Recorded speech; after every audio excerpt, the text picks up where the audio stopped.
I'd like to share accommodations that help Jared in school that sometimes you won't even think about putting them down, and it's just very helpful. Would be, well, the half days are usually from the physician, but teachers giving him handwritten notes instead of using the smart board, because using the smart board, he had to move his head up and down, which would cause severe headaches.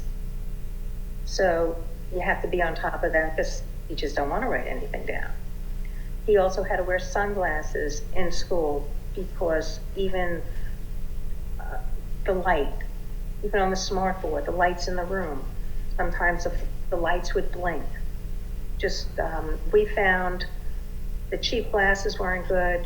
We found, I'm not doing any, but Jared found the Oakley, because the chiropractor recommended it, the Oakley sunglasses, because the Oakley had 3 different shades of colors.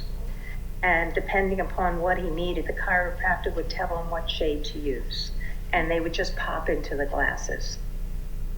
Other glasses, you couldn't do that. So that's,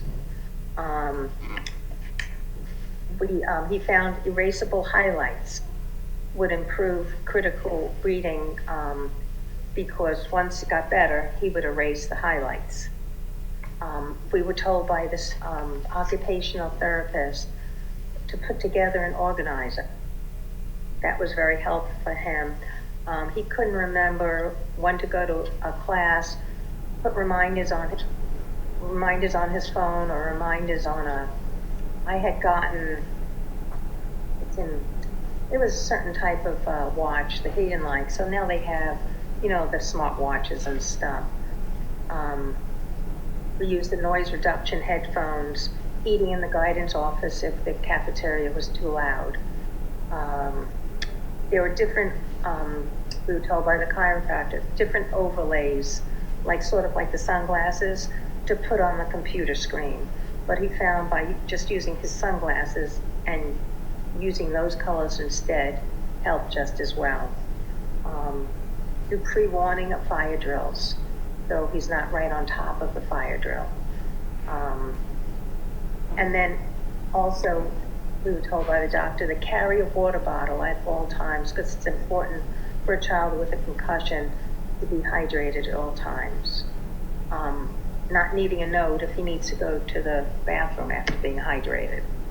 As a parent at home, which is important, because sometimes parents don't know how to help their child, and it also depends upon the severity of the concussion. I found that I made a to-do list for him, and I laminated it, where I wrote down everything that Jared had to do in the morning and the PM, and he would check it off, and then I had next to it completed. So he felt like he was doing something.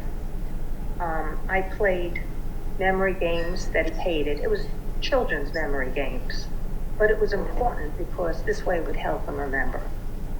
And I would have to promise him if he did the game, I have to promise that he can do something else that he enjoyed.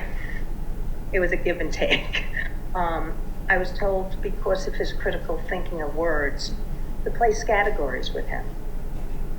I did chunking. Chunking is, let's say you need him to go upstairs.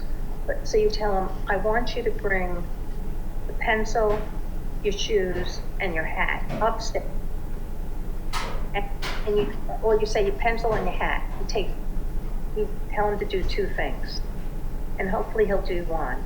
And it gets to the point you chunk up to 5, 7 things. But that's at the end of the concussion. And see how much he remembers. And it helps even little kids, but any kids that don't have concussions, but it helps with the memory.